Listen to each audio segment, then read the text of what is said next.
becoming everything I chose to be.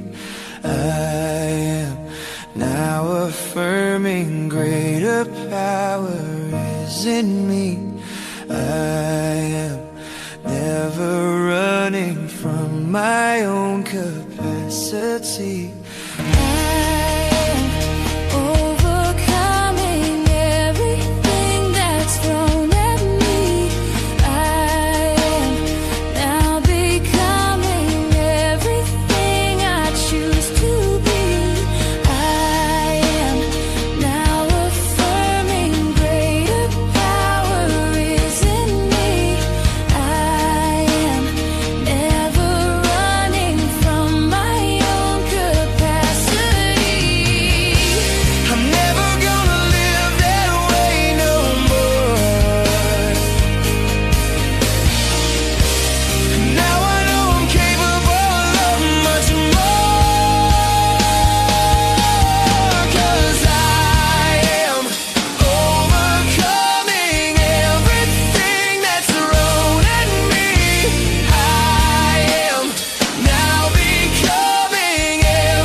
On the edge of something incredible, though I feel I'm running on empty.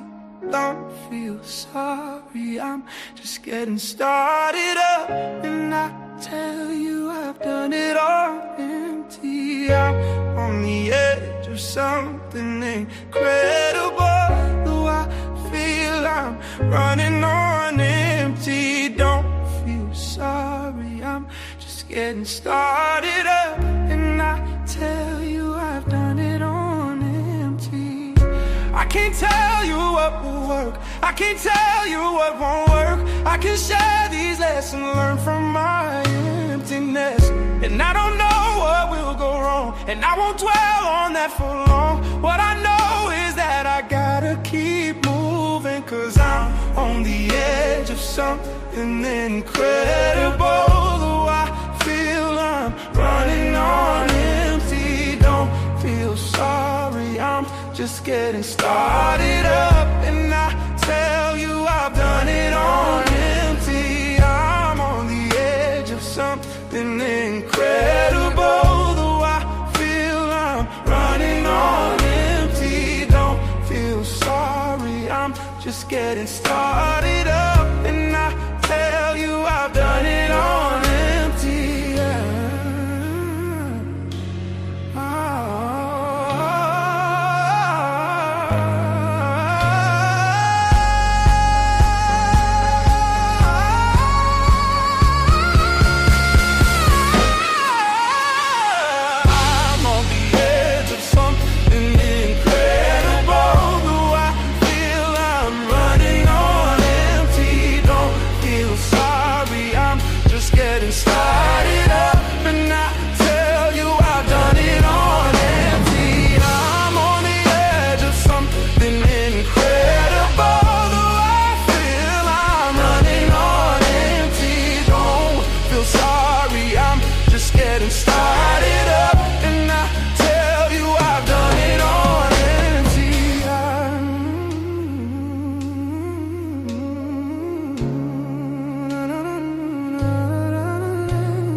incredible, and I feel I'm running on empty.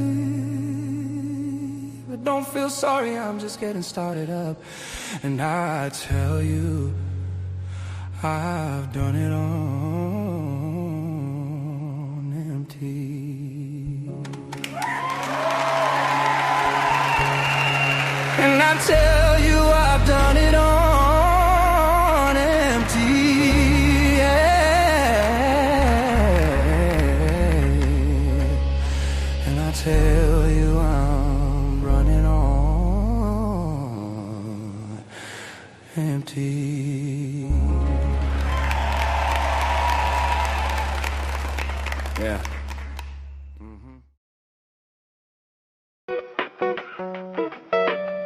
What's up, everyone? Happy Sunday and welcome to Sunday Sessions.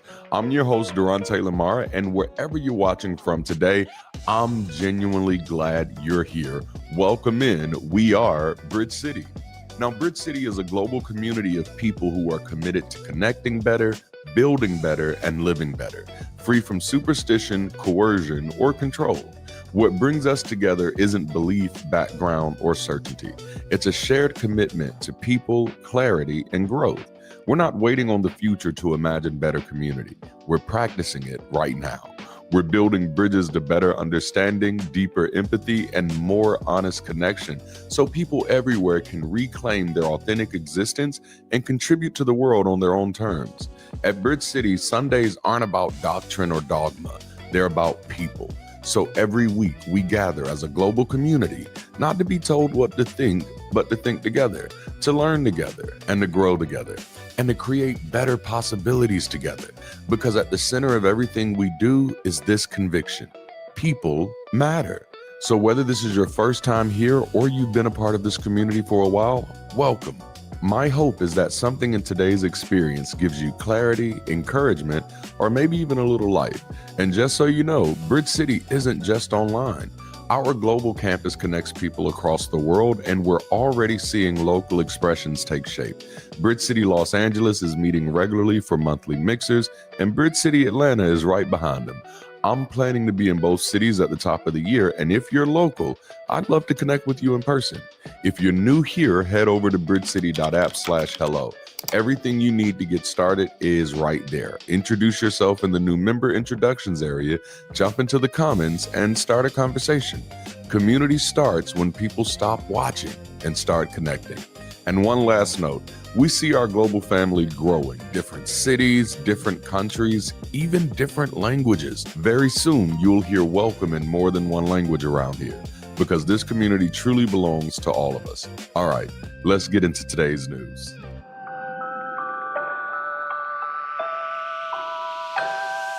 Hi, Bridge City. This is Ashley, your head of community. I wanted to take a moment and drop in and let everyone know what's happening this upcoming week, especially with the holidays and everything else going on. So the first thing I'm very excited about, we'll be hosting a workshop. It'll be called Reason for the Season Moving Forward. So as we get closer to the new year, many of us are reflecting on who we've been, what we're becoming, and what we're carrying forward with us. So we're hosting a guided workshop to help you do exactly that with intention. This isn't a lecture. This isn't a passive experience. Everyone who comes is encouraged to show up authentically and participate genuinely. It's going to be hands-on and honest. It's built around looking back without beating yourself up, noticing your patterns and challenging them, identifying what serves you and what doesn't, and of course, connecting with other members in the community who are on the same journey you are. If you want to close out this year with a clearer mind and a cleaner slate, this session will be a powerful way to do it. We'd love to see you all there. Also coming up, I know you've heard Darante talking about these, are Vision Nights. If you're in the Los Angeles or Atlanta area, here's an update that you need to hear. We're preparing to bring Bridge City live experiences to both cities. Vision Night isn't just an event. It's a moment where we lay out the vision, the structure, and the path for what the local Bridge City campuses will look like before anything launches. If you've thought about starting a local chapter, this would be what you want to go to. We are actively looking for people who want to help shape this from the inside. Builders, organizers, connectors, detail people. If that's you, then be sure to introduce yourself on the global campus. Let us know what city you're in. That introduction is your entry point. And also coming up is our community movie night. Mark your calendars now, because the first Sunday of January, we'll be watching Dogma. It's irreverent, sharp, and it asks all of the right questions in the wrong ways. And Ben Affleck was in it. I remember liking him in this role. So it was a perfect pick for our next community movie night. Come to laugh, think, and enjoy the chaos with all of us. RSVPs are already open. And I would also like to welcome all the new members who have joined recently. We've had a wave of new folks join the global campus lately, and I just want to pause for a moment and say, welcome. We're truly glad that you're here. If you're new, the most important step is introducing yourself. It helps us get to know you, and it helps that you feel like you're joining a real community, not just a comment section. Head to the new members' introductions on the global campus, say hey, and let us greet you properly. Also, if you want to get involved in building a weekend experience, if you're ready to plug in and help shape the Sunday sessions, we have several clubs that are ready to do just that. We have the Weekend Warriors, which has a focus on hosting, stage support, on-the-ground help, the Comms Club, the writing, messaging, scripting, everything that has to do with language graph, and the Production Club, the tech, the behind-the-scenes flow, the creative execution. What up, Zerno? All these clubs turn ideas into reality, and we'd love to see more of you step up and get into the mix. Are you interested in hosting a watch party? If you're thinking about bringing Sunday sessions to your home or your city with a watch party, let us know. We'd love to support you. We can help with planning, promotion, and everything in between. Just introduce yourself on the global campus and, of course, send a message to our team. Okay, and that's everything for the week. Thank you all for sticking around for Bridge City News, and thank you, Darante, for letting me drop in with these announcements. I also wanted to say to everyone, Bridge City grows because you participate, because you show up, because you connect. Thank you for being a part of this. Okay, let's get into today's conversation. Darante? Wow. Thank you so much, Ashley. That was incredible. For those of you who are just coming in, that was Bridge City News. Welcome in, everybody. Again, Ashley, amazing. Zernial, amazing. I love the way things are coming together around here. I absolutely love our community. It just feels so good. Happy Sunday, all you beautiful people. It's so great to see you all, man. Oh my goodness. I think we're going to have a good time today. Are y'all ready to have a good time today? I'm ready to have a good time today. It is officially the last Sunday of the year. Like officially. This is it. And honestly, I don't think we missed a Sunday this year. And if we did, I played a video. But this has been an amazing journey. And this last quarter has been just absolutely awesome. And so I am overjoyed. I'm actually in the middle of getting over, like I just keep getting sick. It's the weather keeps changing. It was cold like 2 weeks ago, and this week it's been like spring and summer. It's insane. But anyway, this is our last weekend together as a global community, and it's the conclusion of perhaps one of the most provocative conversation series I've ever led as a communicator. And that create quite a bit of pressure for me. I don't know if y'all understand. You know what I'm saying? Because in one conversation, I have to not only conclude a series, but also close out a year, you know? And my, what a year it has been. I mean, like my,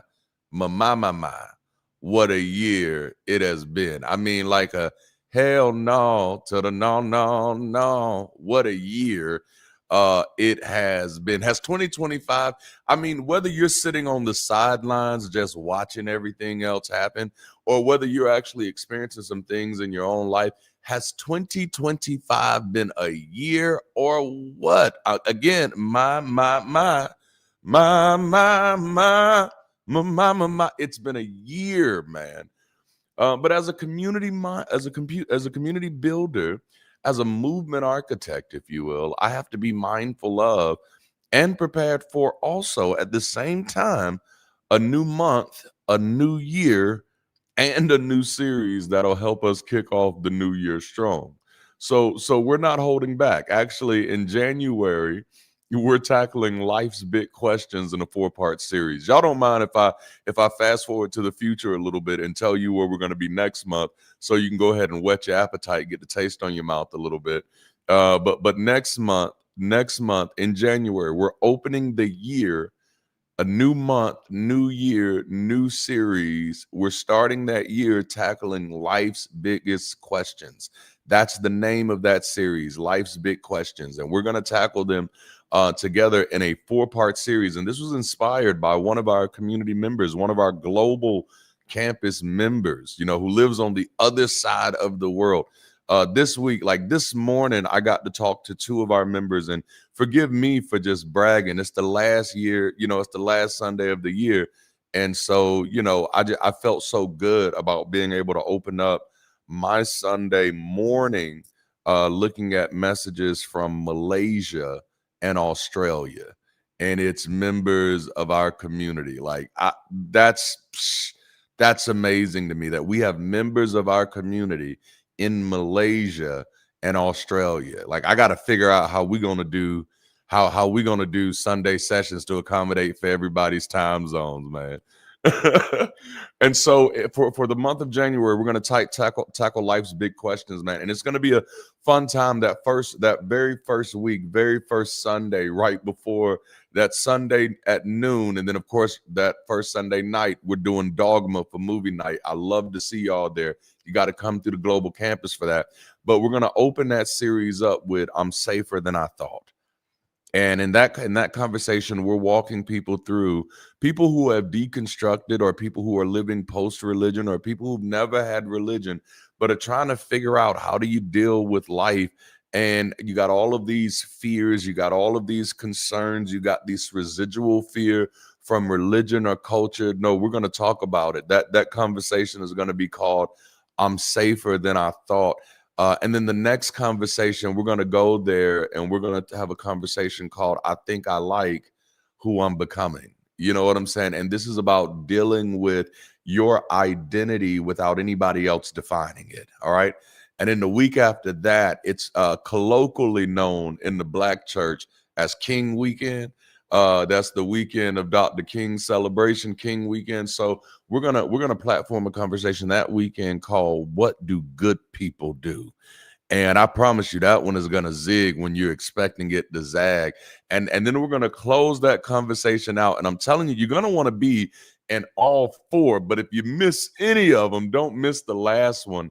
And it's called I'm Done With Pretending. That last conversation, we're going to be talking about I'm done with pretending, because for so long, so many people define themselves. When you define yourself as a believer for so long, and then you shift to becoming a non-believer, you get tempted to start looking for new things to believe.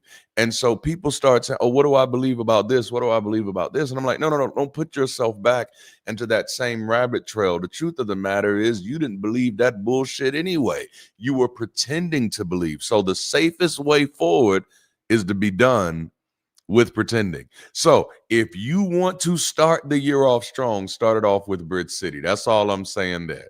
That's all I'm saying there. All right, are y'all ready to get into today's conversation? Are y'all excited about those? I see some work in the chat. I see some work. I see some work in the chat.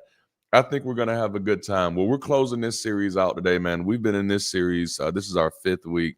I'm so excited. Oh man, I got to shout out. Bob is in the chat, man. Bob was traveling and got to actually meet up with Zernil and stuff like that. Just warms my heart when our global community, our national community, gets to meet up with each other. Like that's the thing. That's the whole thing about bridges, though, right? Like we're bridges. Like you gonna make a way. Don't make me go back to church now. We're gonna make a way. What ain't no way. That's what bridges are. We bridges. Everybody else talking about the troubled waters. We're the bridges over the troubled waters. Let me bring it back into something maybe, have you ever told somebody to say, when people just throwing rocks at you and you ever need some good advice, people throwing rocks at you. Let me tell you what you do with those rocks, baby. You build a bridge and you get over it. Y'all ain't ready. Okay, so let's jump into today. As the founder of Bridge City, I found myself fascinated with two industries, and this is just kind of giving you some insight into my neuro spicy. You know what I'm saying? Yeah, that's right. Come on, Bridge. I love y'all. Y'all are amazing. I found myself fascinated with two industries as we continue to challenge, cultivate, and craft the culture of our community. I found myself fascinated with two industries, and that's travel and hospitality. Okay. Travel, because as a progressive or forward thinking community, our job isn't just to be a place to plug into, but we also bear responsibility of helping our members transition from where they are to where they desire to be. That's why we're Bridge City. We're not just a place, we're a passage. You get it? We're not just a place to go, we're a place to get you connected so you can go where you're trying to go. We're not just a place, we're a passage. So the travel industry, which is just getting people where they're trying to go, that has to like Delta Airlines isn't one plane, right?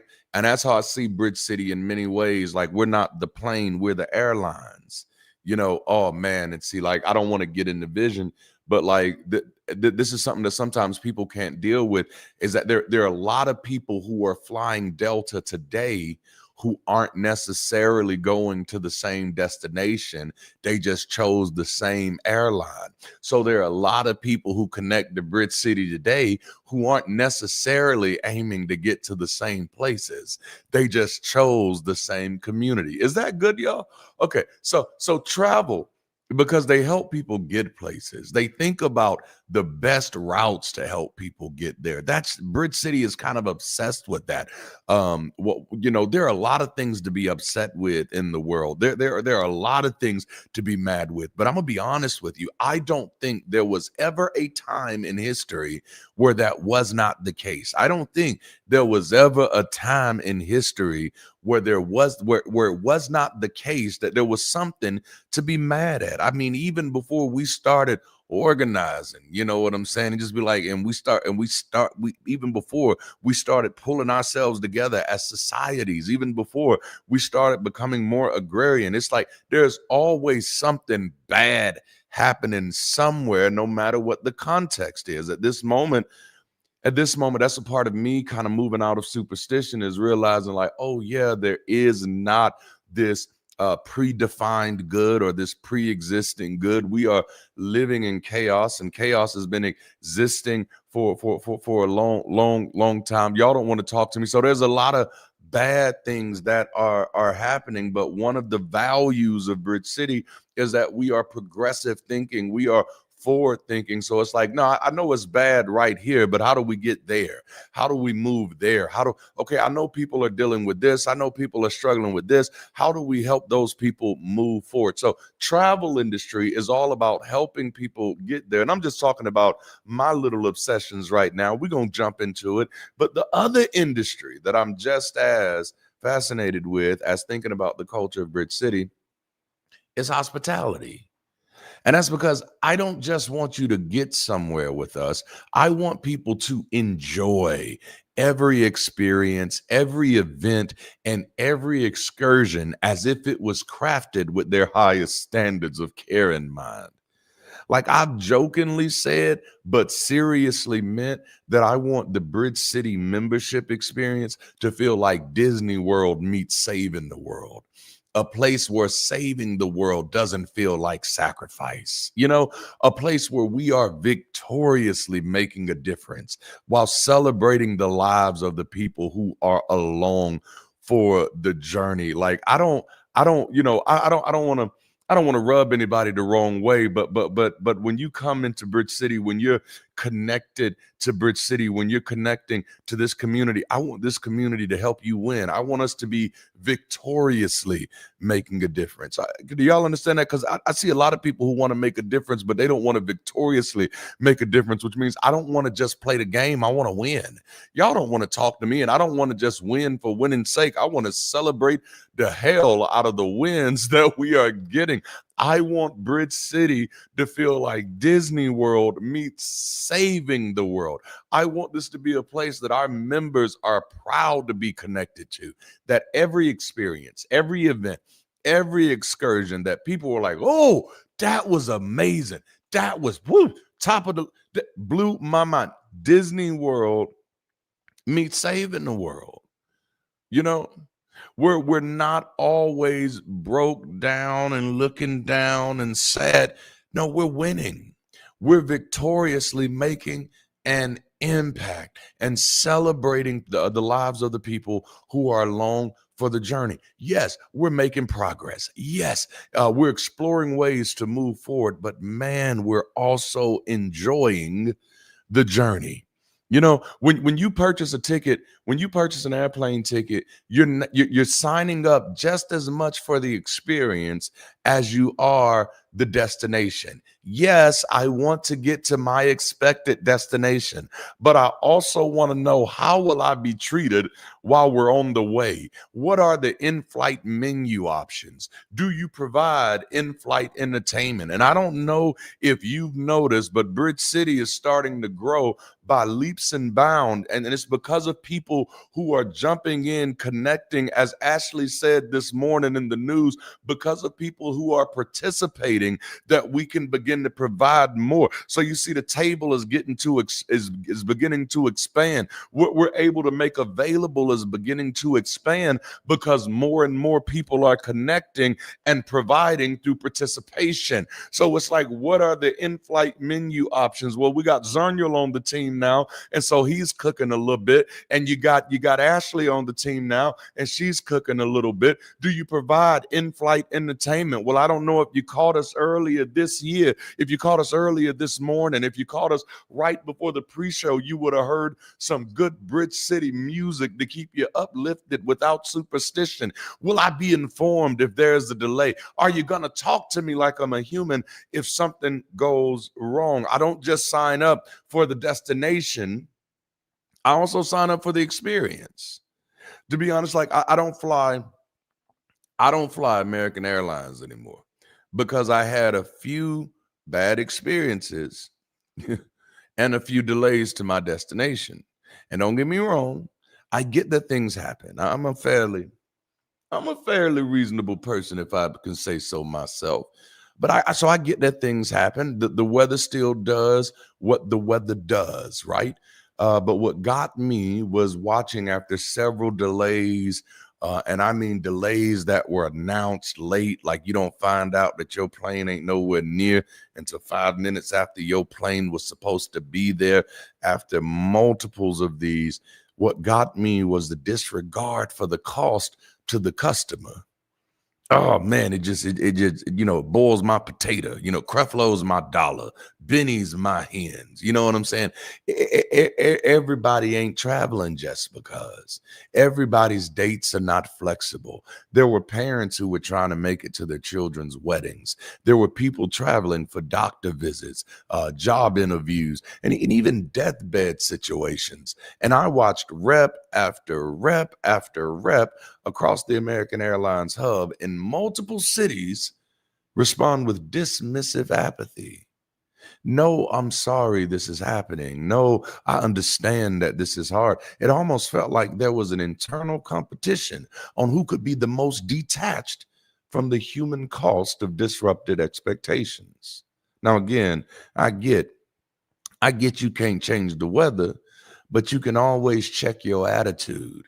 And if it had just been one or two reps at one airport that I saw this at, I could easily chalk it up to individual employee frustration. It's just a bad day and a busy shift. But because there were so many across multiple airports, I identified that as a culture issue.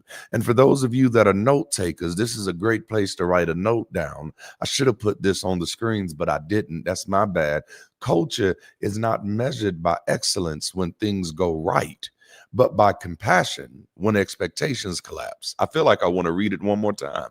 Culture is not measured by excellence when things go right, but by compassion when expectations collapse. The big point is that to me, how we get there is just as important as where we're going. You know, it's travel, yes, but it's also hospitality. You know what I'm saying? It's travel, yeah, that's what it is, but it's also hospitality. So if we're going to build Bridge City the way that it deserves to be built, we have to intentionally cultivate a culture of compassion, consideration, and concern for the people who are on this flight with us. I'll say it until I'm blue in the face. People don't care how much you know until they know how much you care. All right. So travel with me, and I'm still in the introduction. I hope this is helping somebody. I know this is, look, I promise you, we're going to get to you in a few. Travel with me. I'm still in the introduction. When I think of member experience in the context of Bridge City, I categorize it into three H's. And I want you to write these down if you can. Hospitality, how we welcome. Hospice, how we care. And hosting, how we present. All right. When I think about the member experience, I think about those three H's, right? Hospitality, how we welcome, hospice, how we care, and not just how we care when things go well, but also how we care when things break. You know what I'm saying? And then hosting, how we present and maintain culture. Y'all heard Ashley call out one of the clubs that we have that lets you get involved with the teams. It's the Weekend Warriors Club. That's pretty much the hosting club. And so you see Ashley's doing two hosting jobs right now. She's chat hosting and she did stage hosting this morning because she did our Bridge City News. You know what I'm saying? All right. See, that's how we present and maintain culture. Now listen, we're not all the way there yet. I'm not saying we've arrived, but my vision is that anytime you're with us, for as long as you're with us, you feel at home. And I take that so seriously that in my head, the internal team responsible for this already has a name. Y'all want to know what it is? They already got a name. The team that handles our hospitality, our hospice, our hosting, they'll be called homemakers.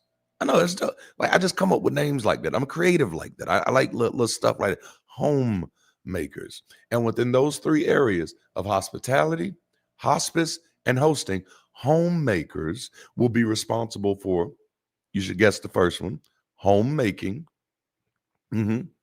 home warming. You got to make the home warm. You know what I'm saying? Homecoming, making people feel celebrated. Yes, right. Gladiators with suits on, and even home going, helping people transition. And then watch this one. And this is how we get into the conversation today. And watching out for home wreckers. Okay. All right. So okay, let's listen to this because we're talking about, look, I took you somewhere. We started with where my industries were, and I know y'all was like, why is he talking to us about industries he fascinated in? And we went from travel to hospitality, and now we're talking about, you hear me? Now we're talking about the hospitality and membership of Bridge City, but I'm about to bring this to your life. Because I told you when I think about this from hospitality, hospice, and hosting. And so our homemakers team, we don't have them yet, but I'm looking for them. We building them. Our homemakers team, they're going to be responsible for homemaking, home warming, homecoming, home going, and watching out for home wreckers. Trust me, I'm going somewhere.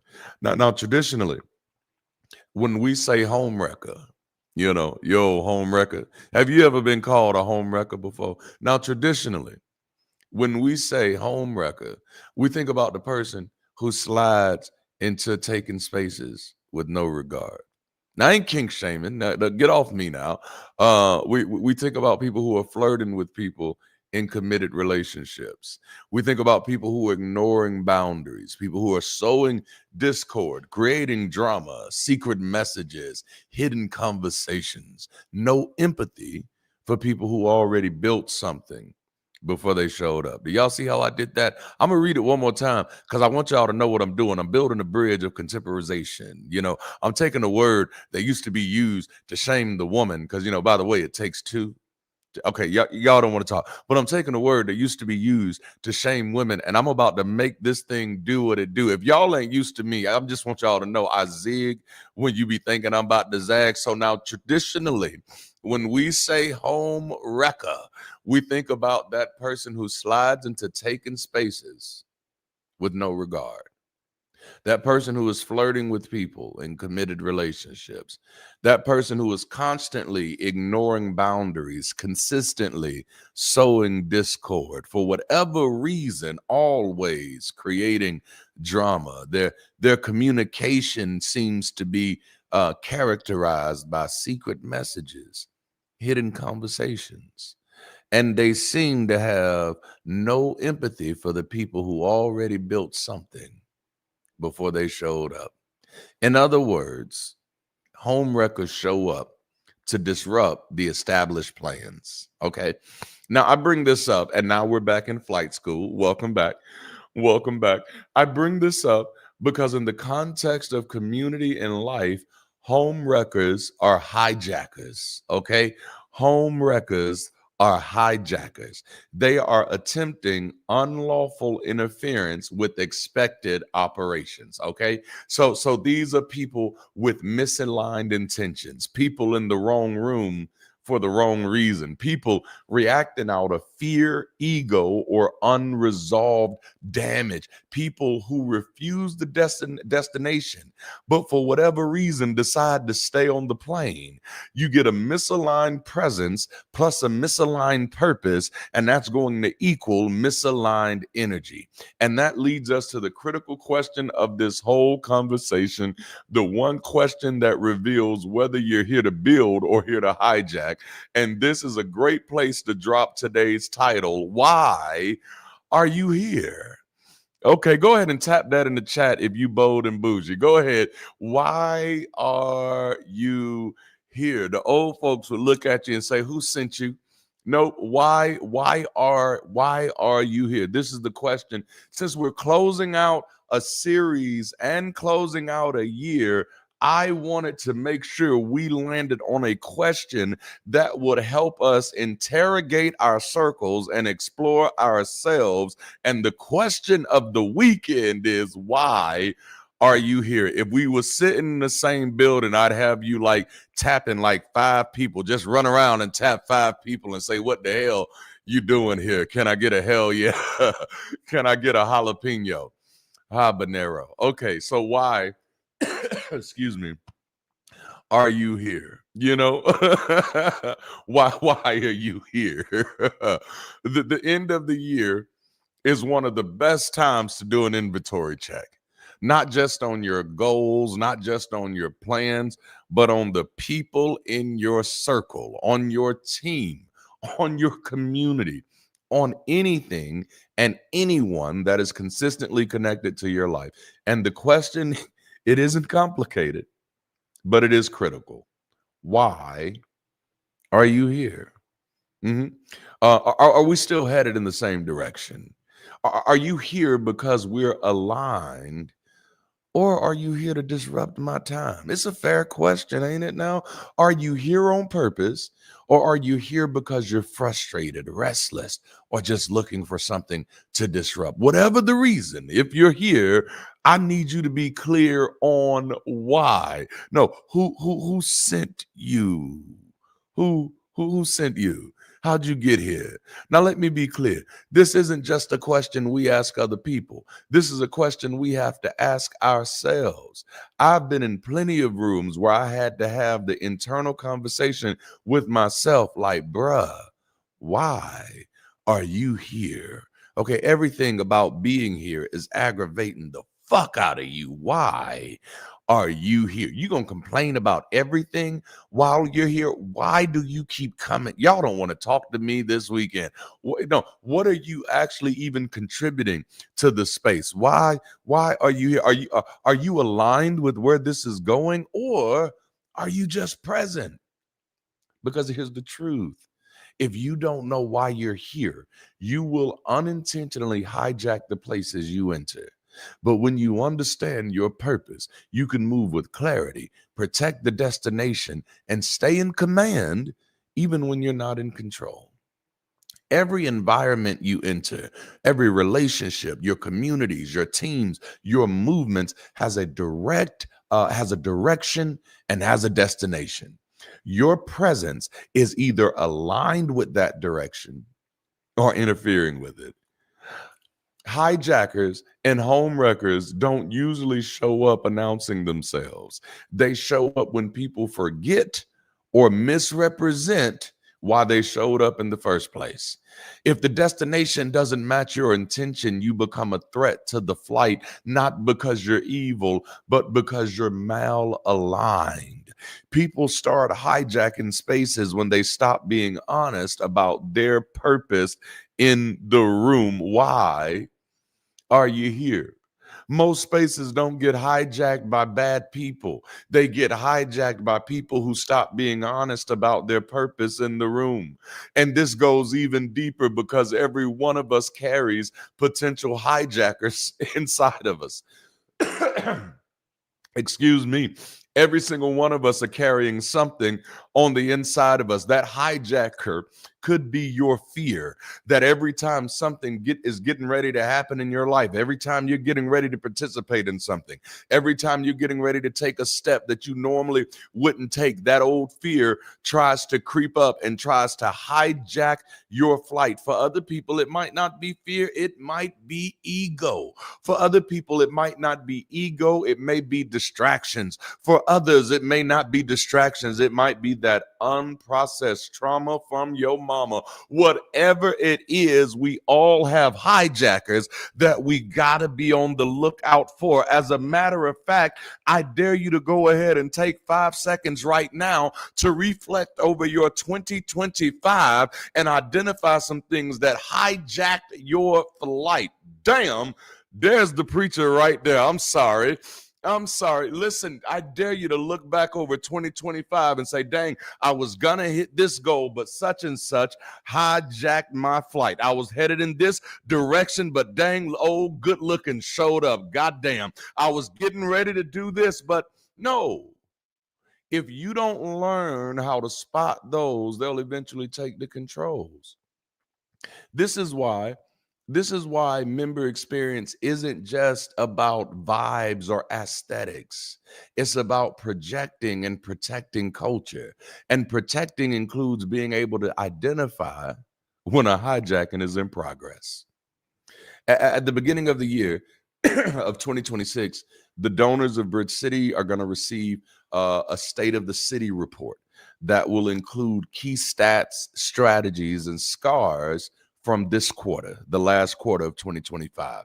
And one of the slides is dedicated to nothing but culture.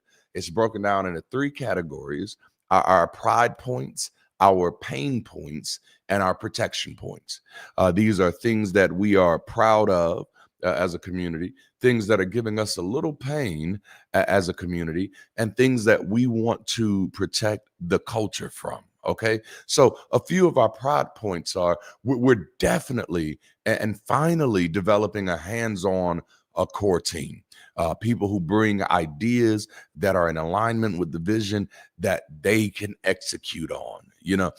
People who look for needs that they are uniquely able to feel, and who've shifted from just spectating to participating. So the way it feels for me, and I'm just going to be honest with you, I wouldn't be me if I wasn't honest. So I'm just going to be me and be honest. The way it feels to me like I've been pushing, like I have a Tahoe, and it's like let's say all of my tires on my Tahoe are flat, and so it's been like pushing it's like been pushing like my Tahoe uphill, and all the tires are flat. And there's been a lot of people like, man, this good stuff. You doing good. That's good work, Doc. You keep pushing. You just keep on. And then, but people like Ashley, people like Zernial, they've come in and they've like, I think I might want to help you push that. And so they've been kind of like helping me push. And I don't know if you've noticed, but like that makes a difference, right? That changes the energy. And right now it's still small stuff because it's just three of us, right? And we're still building the team. But now, because we're pushing together, it's so I got the hands-on core team, and because we're pushing together, since it's Kwanzaa, let me go ahead and pull a Swahili word. Since we're pulling it together, harambe, since we're pulling it together, since we're working on this thing together, it's positively impacting what the weekend energy. And that's the second pride point, is that we're starting to get a lot of really good energy around these Sunday sessions around the weekend. Like, flight school has felt different. And it ain't just because I'm so good at what I do. I've been good at what I do since I was 12 years old. Teamwork. All right, y'all better talk to me out there. Makes the dream work. Man, like, oh my goodness, this is why I'm trying to do my best to share as much information I can to set people free. Because let me tell you, the longer you sit there trapped in your trauma, the longer you sit there trapped in your drama, the longer you sit there trapped in your poverty, the longer you sit there trapped in anybody's victim chair, the longer you sit there, you are robbing the rest of us of your teamwork. And let me tell you something. I don't care what anybody else has said to you, said about you. Your participation is valuable. Your cooperation is necessary. As another human being sharing this planet, we need you at your best self.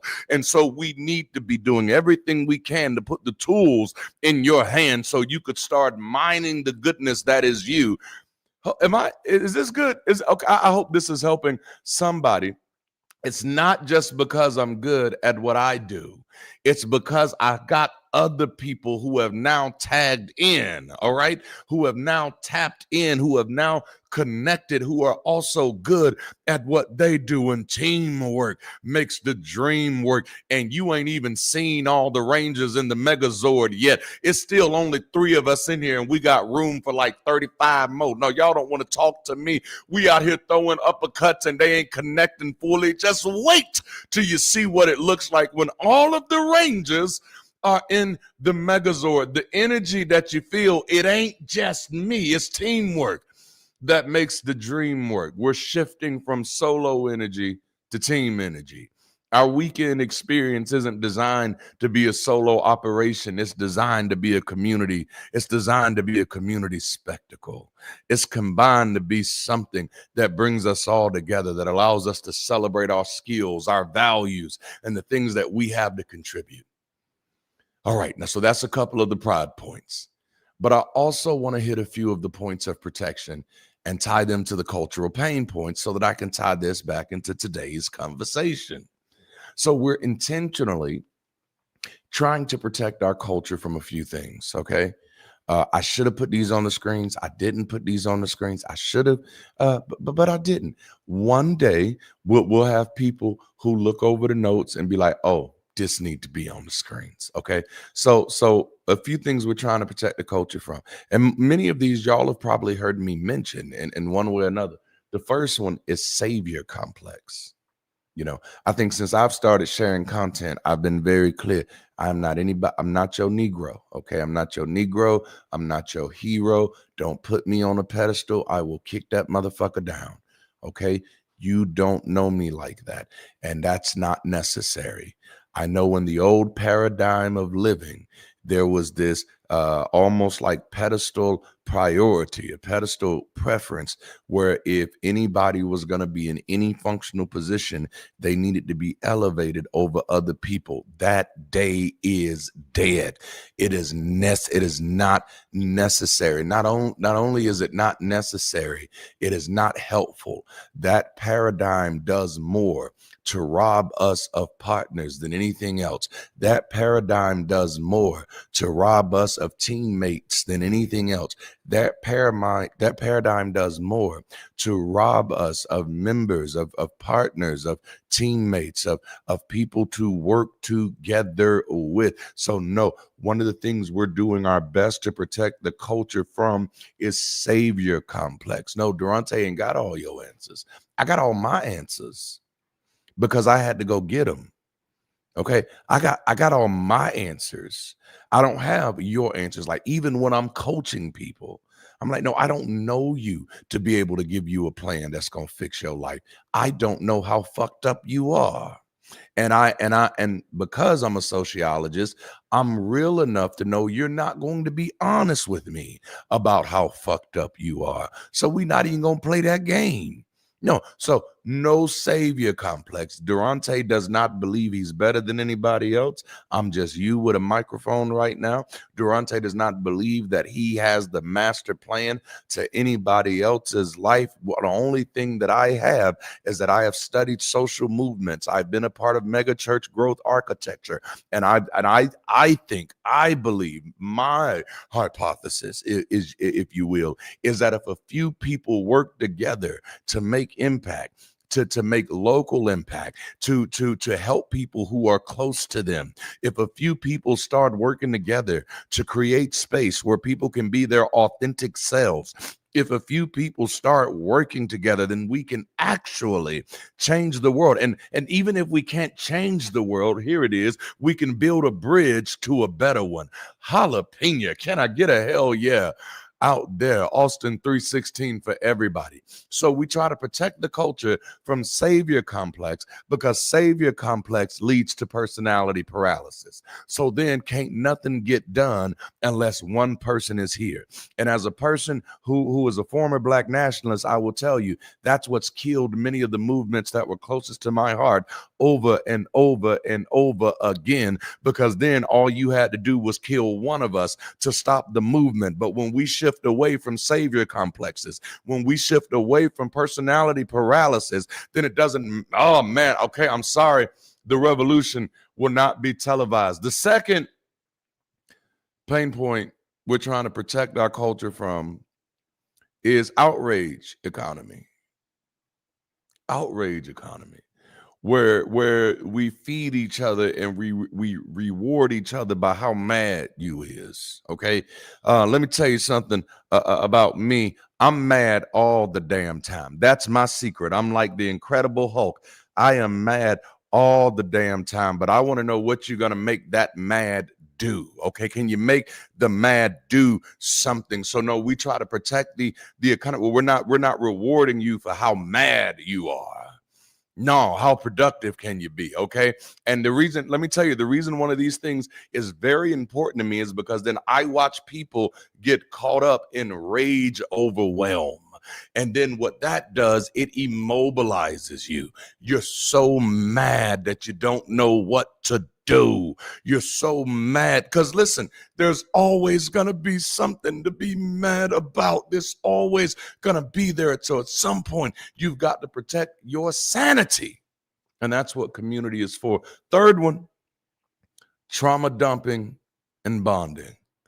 Oh man, it feels so good to just, especially when you're recently deconverted, it feels so good to pour and just talk about all the things that has been done to you and how bad it was. And the problem with that is that sometimes it leads to trauma bonding. And so the thing that we're bonded over is what hurt us, not what healed us. And so then this leads to consumption crisis.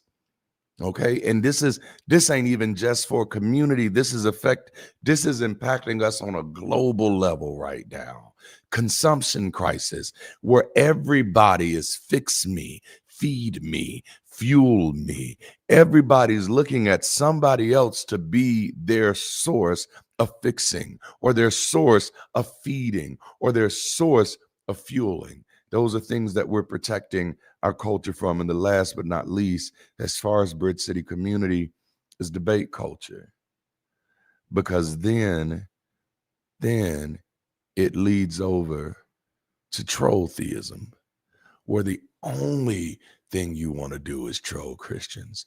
And I'm like, but ain't none of them here.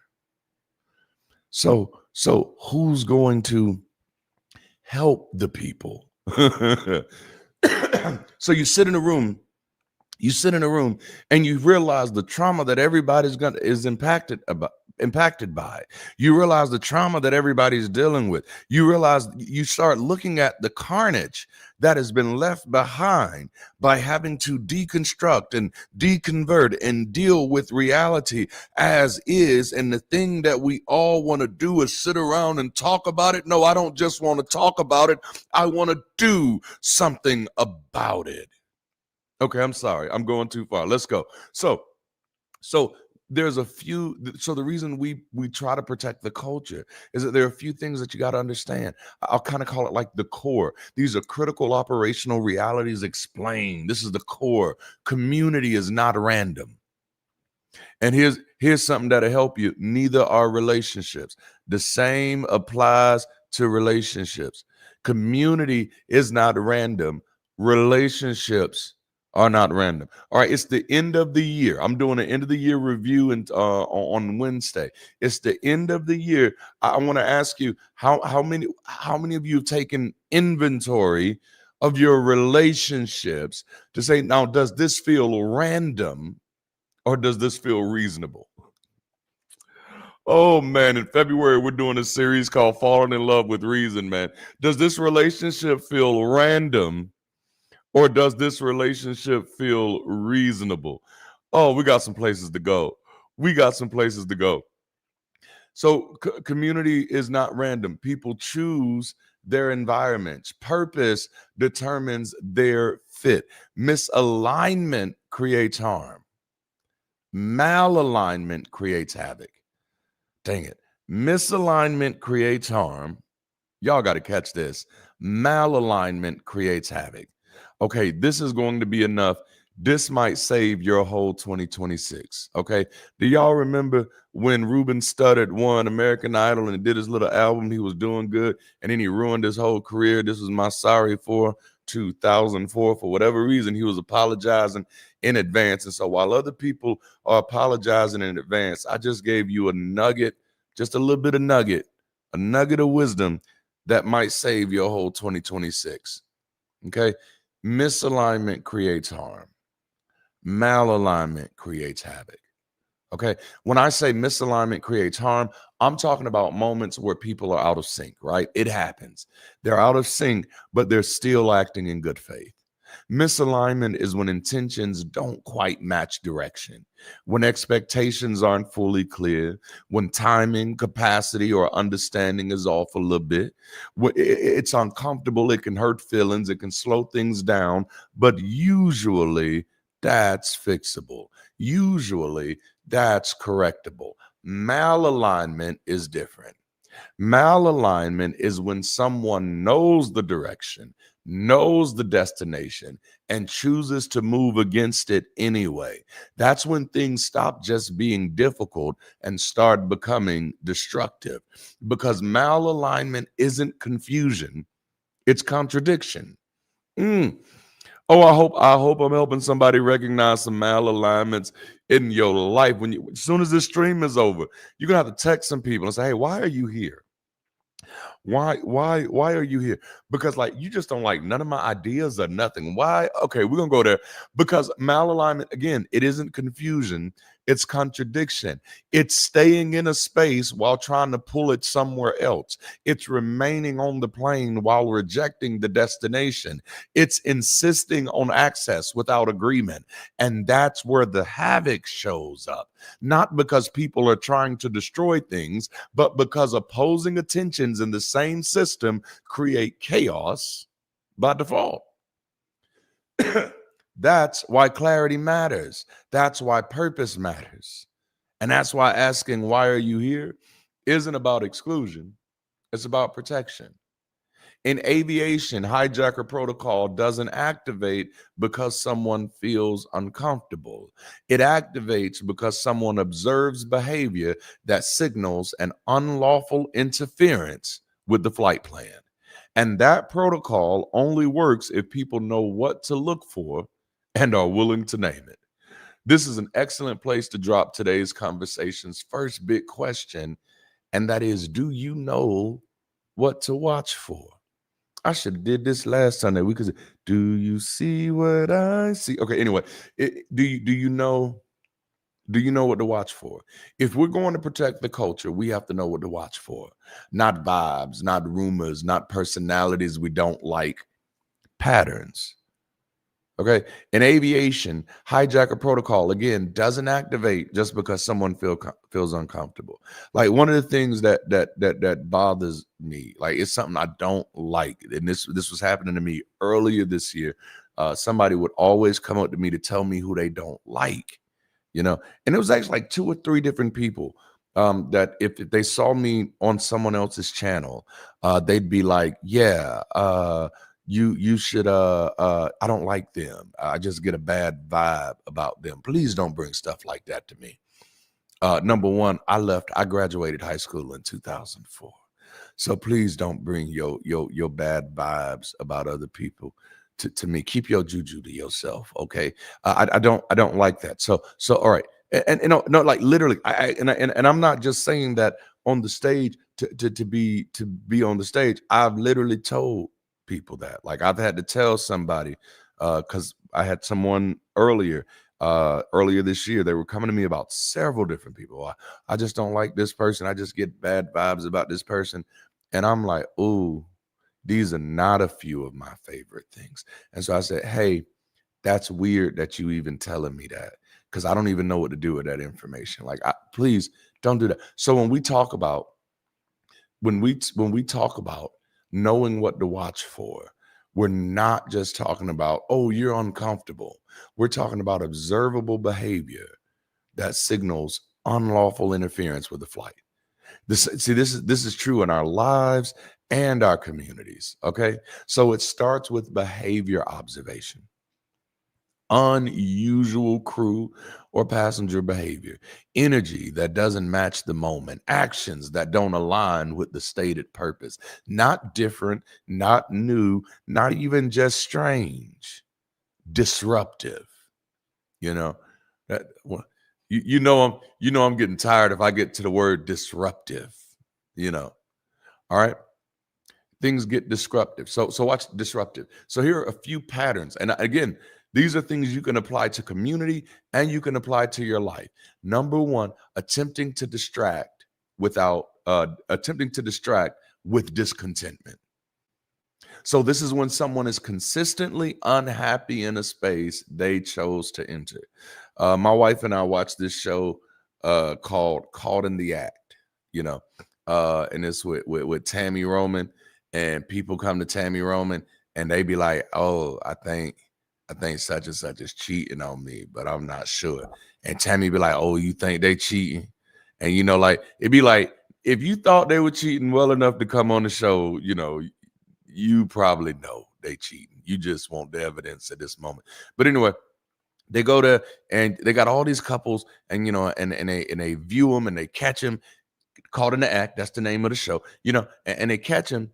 And one of the things that I'll begin to notice about a lot of the people is that you will have people in a relationship, and when they're showing like some of the footage of catching the people, it's like the person is consistently unhappy in a space that they're choosing to be in. They're not offering solutions. They're not seeking alignment. They're just spreading dissatisfaction. So at that moment, like, no, this is a red flag that someone's trying to create a problem. And at some point, you have to ask the honest question. Y'all ready? You ready? Okay. Oh, we're going to be grown-ups today. If you're not happy here, why are you here? Oh, no. Why did you choose to be? Oh, goodness. Because that's what freedom feels like. Remember, I told you earlier, I said, I've been in plenty of rooms that I had to have a conversation with myself where I realized, I think I've said earlier in this series, you got to be able to recognize when you're the odd man out. I'm the only one here complaining. Everybody else like this bullshit. At this moment, I'm trying to hijack their stuff. And what that is, that's carryover behavior from when you felt like you had to be locked in to other people's stuff. But instead, I have the freedom to realize, like, oh no, this just ain't for me. This ain't, I have the freedom to get up and go. You got it? So if you're not happy here, why are you here? You have the freedom of choice. What do you gain by trying to disrupt the contentment of others instead of choosing a space that bets? I hope this is helping somebody. Discontentment becomes dangerous when it's used as a tool to redirect energy. All right, but that's the first one. Okay, these are patterns. These are about patterns. We're talking about patterns for recognizing hijackers. The second one is attempting to access without authorization. All right. Why you here? Why you want that? what you trying to, years ago, but this back in my Christian preaching days, years ago, I used to tell people, be very careful when someone is always trying to get information from you, but never giving information about themselves. Like I've always kind of believed in balance. I was a big balance person. And so, and that's stuff I've just had to learn. And so sometimes people can want influence and visibility and control in your life without qualifying for that. And some of you, oh, damn, I'm sorry, I'm about to step on some toes. Some of you have such an issue valuing yourself that you don't even make people qualify to have influence in your life. You don't even make people qualify to have visibility in your life. You don't even make people qualify to have control in your life. Anybody just show up in your life and all of a sudden they got influence, visibility, and control, and there is no process.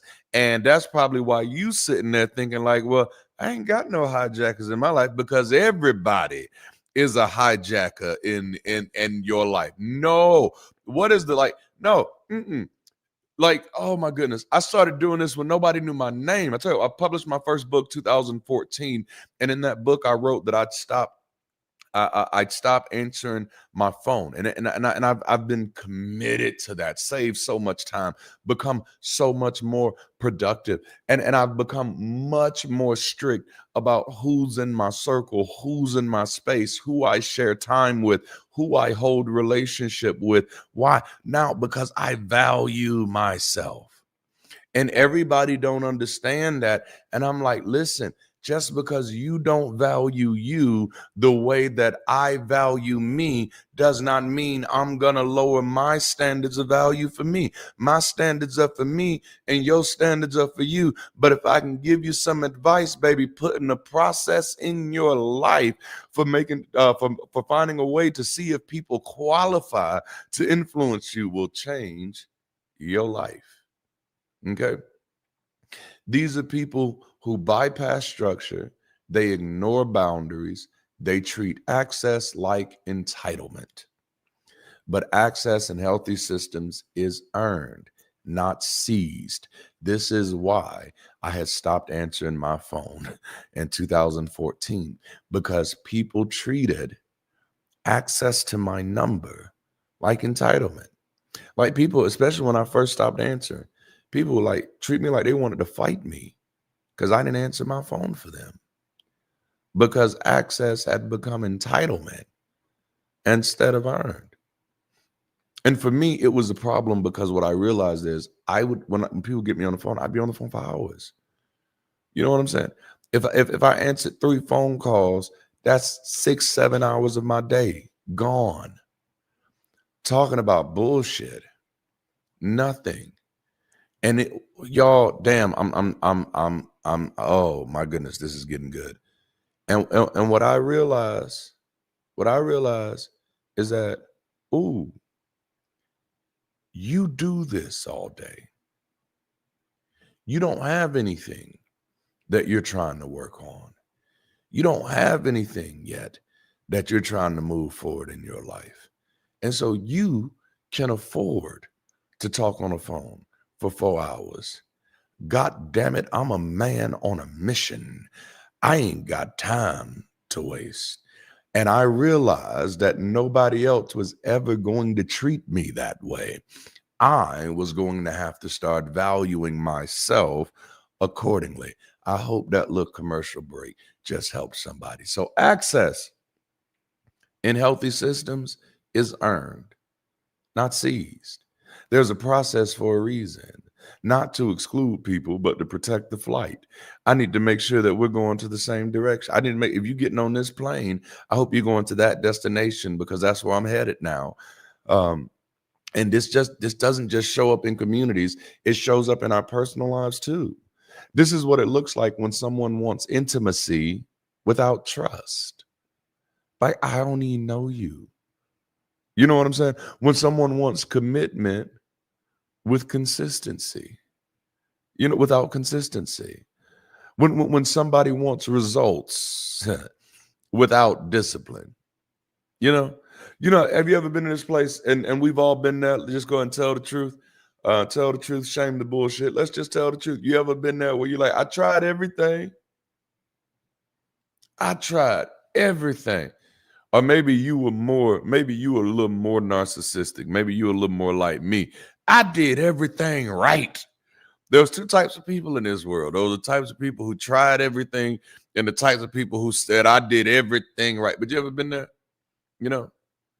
And the truth of the matter is, if you allowed yourself to go back, if you allow yourself to go back and look at some of those things, like, I didn't try for real.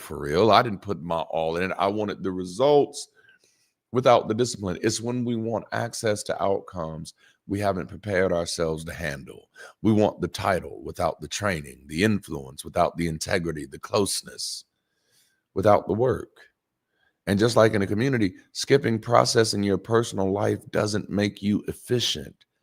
It makes you fragile, because process isn't punishment.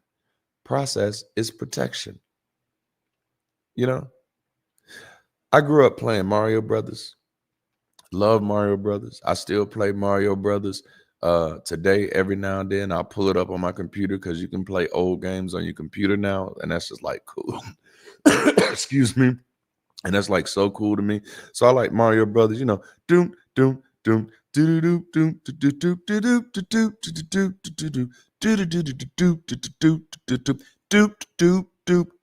doom. See, now if this was a live experience, if this was a live experience, the band would have just popped that off. I'm gonna have to give me some water or something. But the band would have just popped that off. But I love Mario Brothers. But as a kid, I didn't own a console. I just had to go over my other friend's house and play one, or my cousin's house or something and play one. And so I never really got to get good at the games. And so I'd suck really bad. And so I'd be glad that I can get past the first stage, and then you go into the second stage. And the second stage, the blue stage, y'all remember that?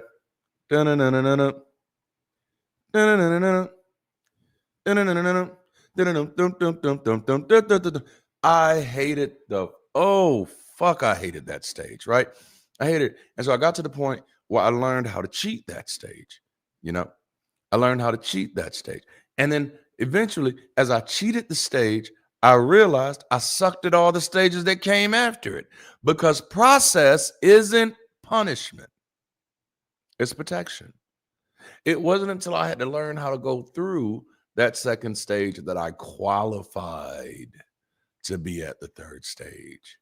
I picked up the necessary skill sets in the second stage that qualified me for that third stage. You know what I'm saying? Nostalgia is a hell of a drug, right? The process is protection.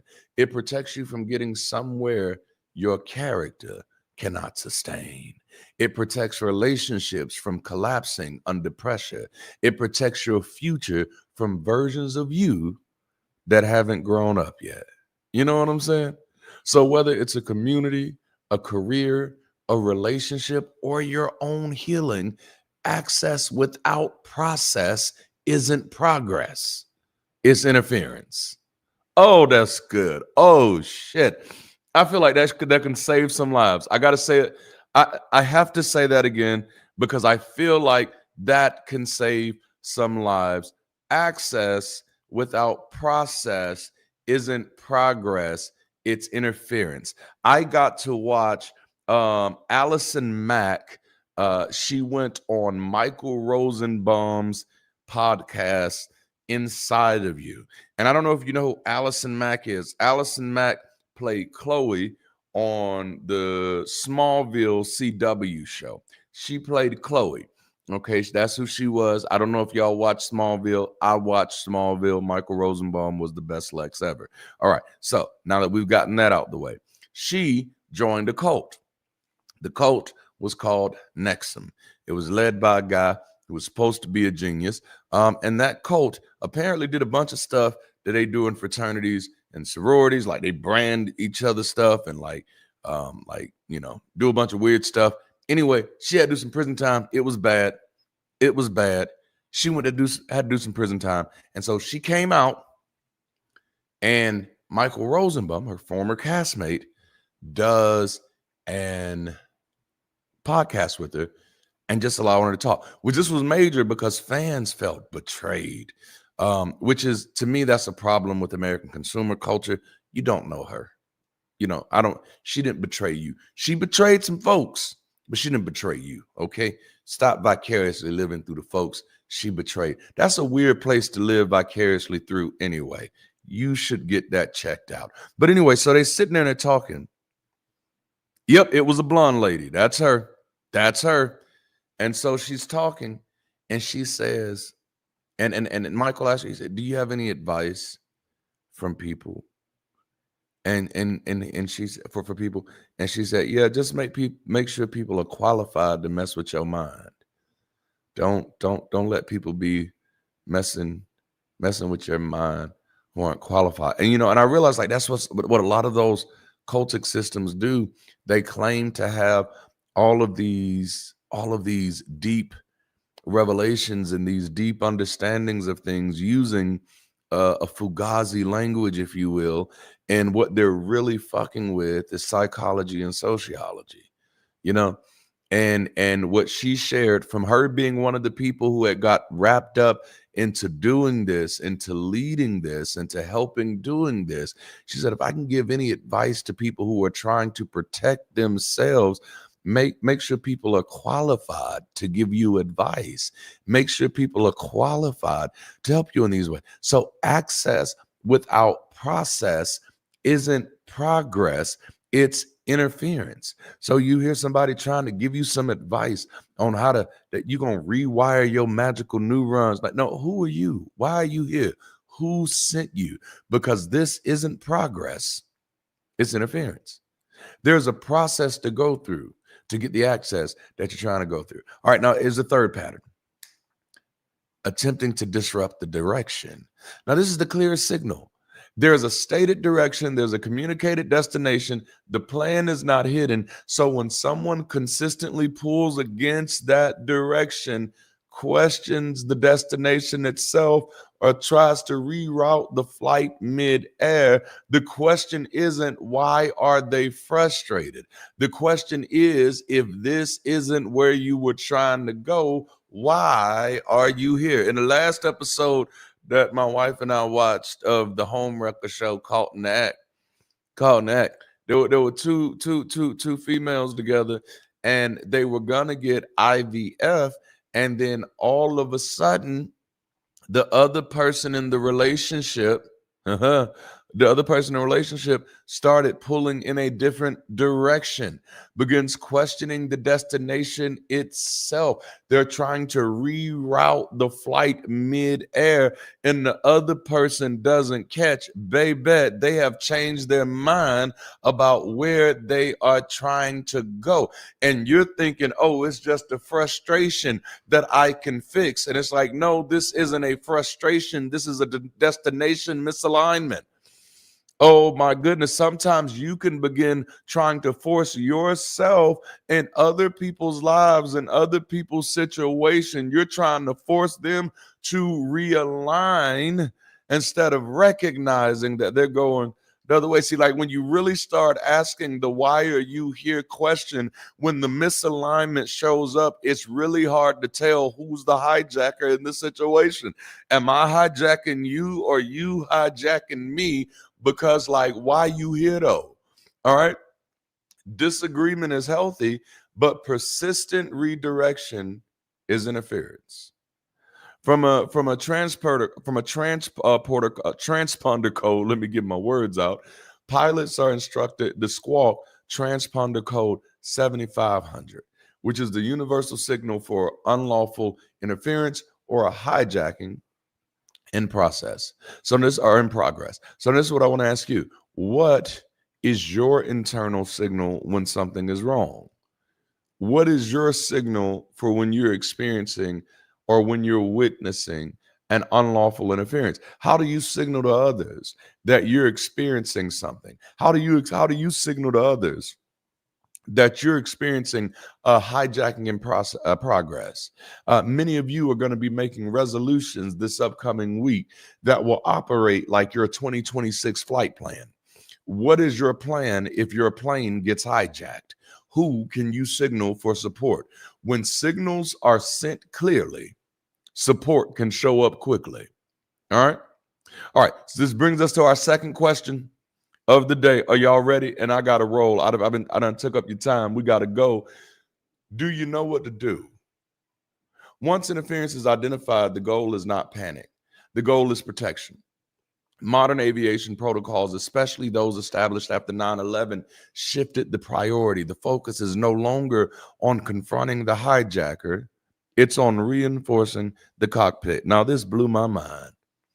It's no longer on confronting the hijacker, it's on reinforcing the cockpit. Why? Watch this. It's not about protecting the pilot, it's about protecting the flight. And that distinction matters because in life, in leadership, and in community, the most important work isn't fighting every threat. It's guarding what matters most. And for somebody, that was the little nugget of wisdom you needed right there. The most important thing isn't fighting every threat, it's figuring out what you need to protect and making sure you're guarding what matters the most. A reinforced cockpit is a boundary. It's a decision point, a refusal to hand the controls over to fear, to ego, to chaos, or distraction. So let's make it personal for a minute. Forget community, forget teams, forget relationships. How committed are you to protecting your flight? How committed are you to protecting your purpose, your direction, your future? Where are you trying to go? And how committed are you to getting there? Because, like, I get excited about working with people who are serious about where they're going. When someone knows their destination, it makes sense why we're on the same plane. I get excited about working with people who are committed to their flights and their destinations because then it makes sense. Come on now, why we're on the same plane.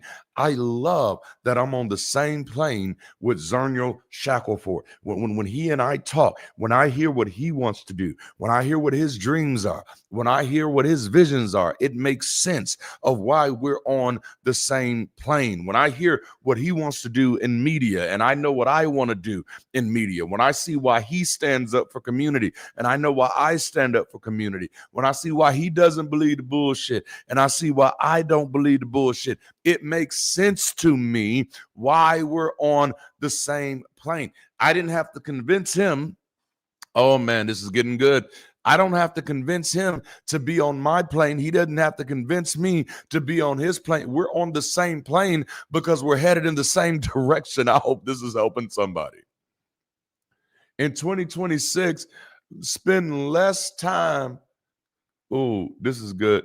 In 2026, we're going to spend more time seeing who's going in the same direction. Spend less time convincing and more time comparing directions. Yeah. I love this. Now, in an actual hijacking situation, passengers are instructed to prioritize personal safety. All right. Stay calm, follow instructions, don't escalate unnecessarily, and work with the crew. Why? Because not every disturbance requires a fight, and not every conflict deserves your energy. The goal is always the same: preserve life, protect the flight, resist the urge to fight unless the flight itself is threatened. And that applies to your life too. Not every disagreement is an emergency. Not everybody that shows up even has the potential to hijack your flight. Not every trigger is a threat. Not every disruption deserves a response. Sometimes the wisest move is staying regulated and letting trained systems do their work. And this is where community becomes an asset, not a liability. When a pilot signals distress, air traffic control doesn't interrogate them. They don't ask for explanations. They don't question motives. They give priority handling. They clear space. They provide support, and they help the flight land safely. That's what healthy community does.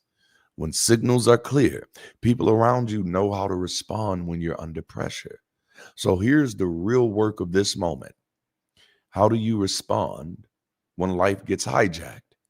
When fear tries to take the controls, when trauma hijacks the room, when anger, loss, or chaos shows up unannounced, as it so often does, when someone else tries to redirect the flight that you're on, do you reinforce the cockpit or do you hand over the controls? Do you know what to protect when things go wrong? And this leads me to my final question of the conversation. Do you know what to ask?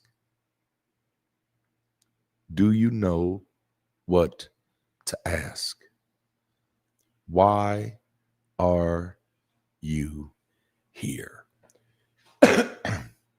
That's the question that each of us have to ask and answer in any endeavor, whether it be a friendship, partnership, business, and even community.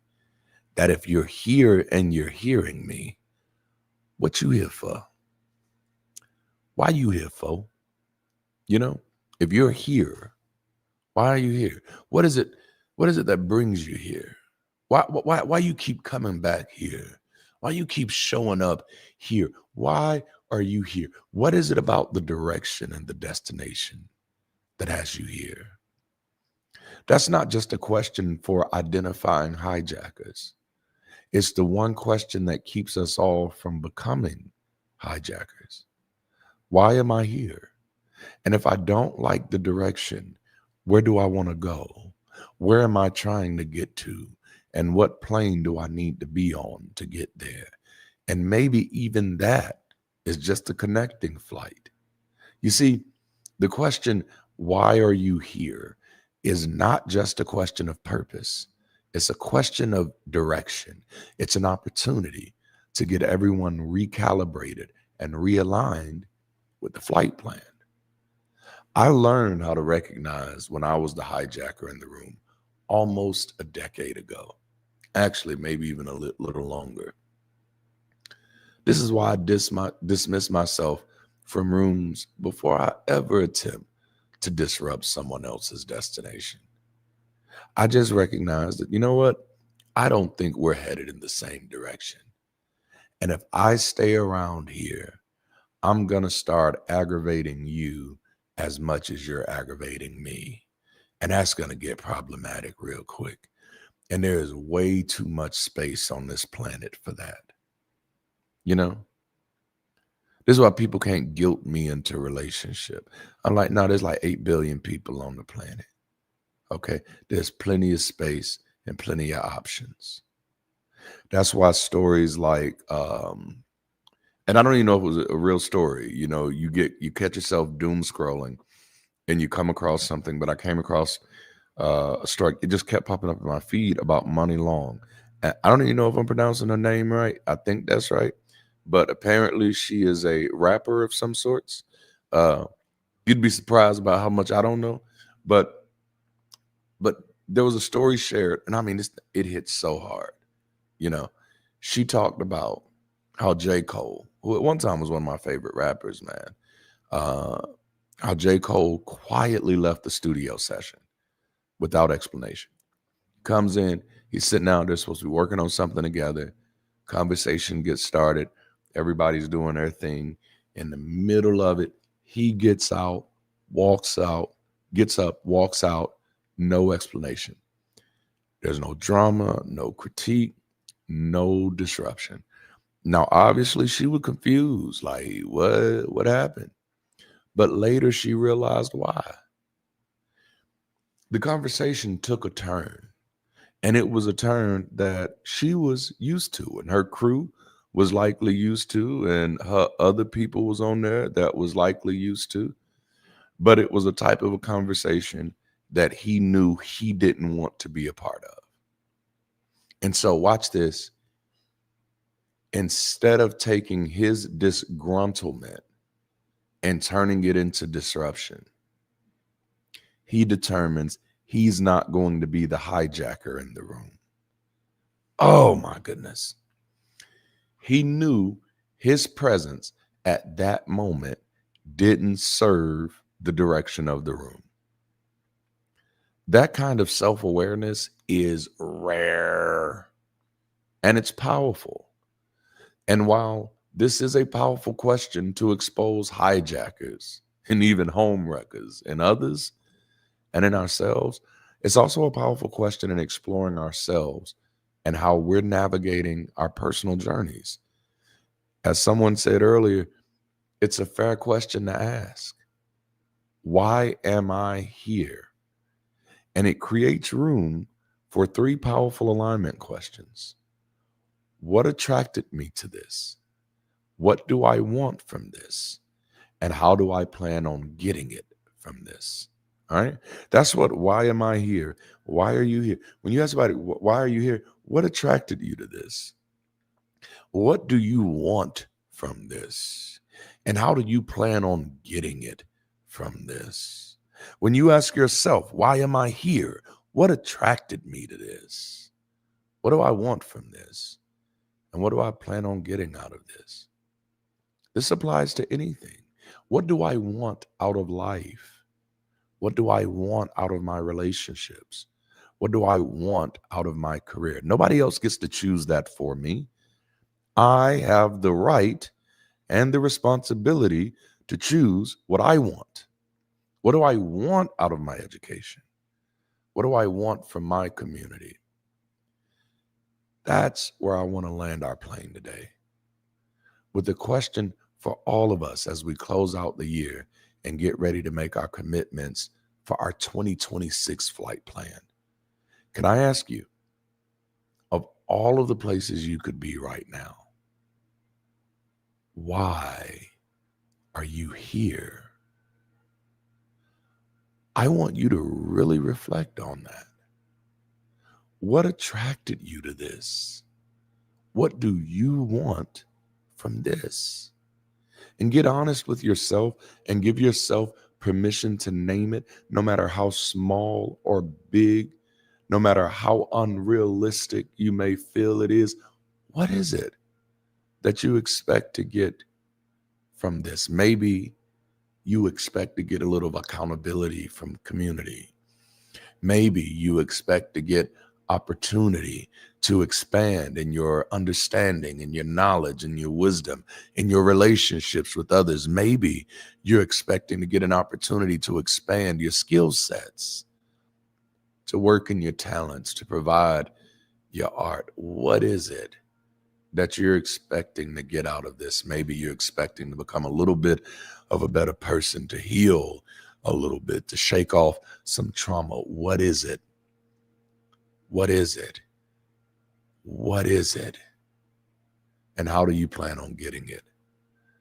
If that question is doing some work on you right now, that might be your invitation to join this wonderful community and get connected to others who are headed in a similar direction. Whether it's a connecting flight or the long haul, I think you're here for a reason. And I want you, in the best interest of yourself, to get the most out of your journey with us. Thank you for hanging out with us. Stay tuned for the next steps. All right, Bridge City, what a conversation. If today's session gave you clarity, energy, or a new way of seeing things, I want you to know this: Sunday sessions are just the beginning. They're the front door, not the whole house. Beyond this weekly gathering, Bridge City is a growing global campus with conversations, events, clubs, training, and collaborative spaces designed to help people connect better, build better, and live better together. What's emerging there isn't passive content, it's an active community. And our clubs in particular have become places where connection turns into collaboration and ideas start becoming real. Now, what you do next matters, because moments like these don't just inform us, they invite us. They surface something in us that says, I don't want to do life the same way anymore. And moments like that, they matter.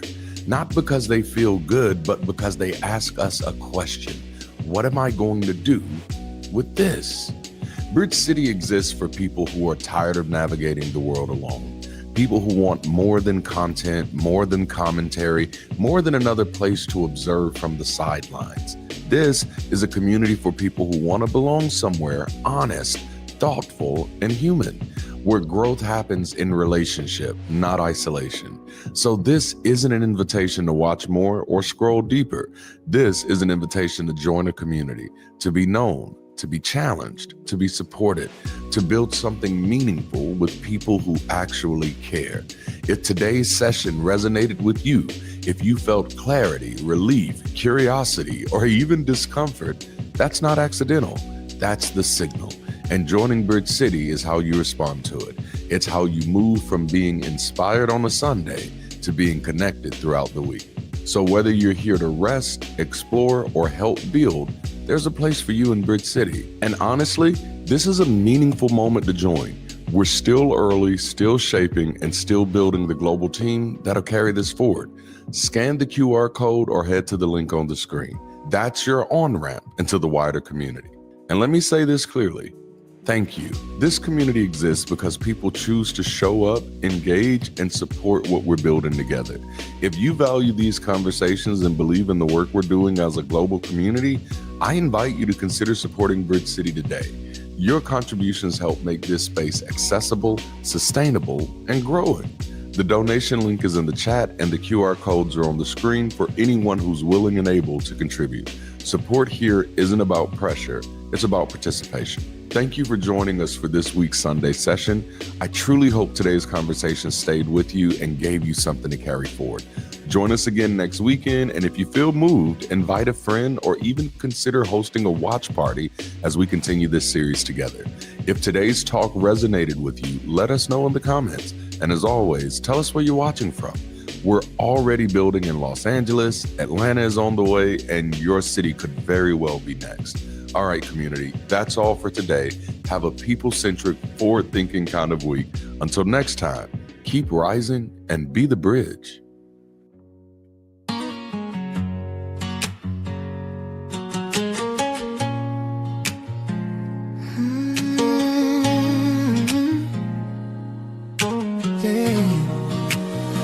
Winter's upon us, but spring is coming. Seasons change, yeah, but we still remain. Hold on to goodness, for there is shelter when we all work to find a way.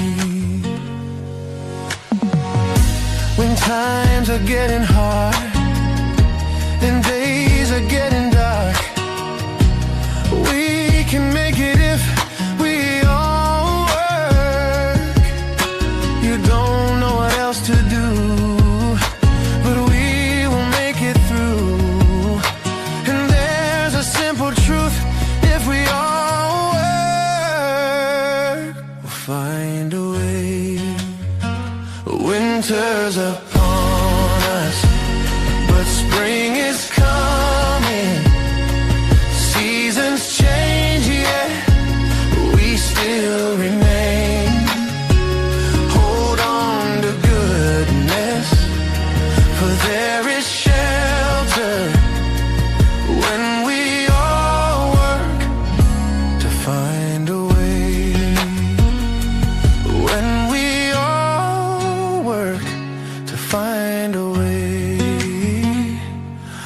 when we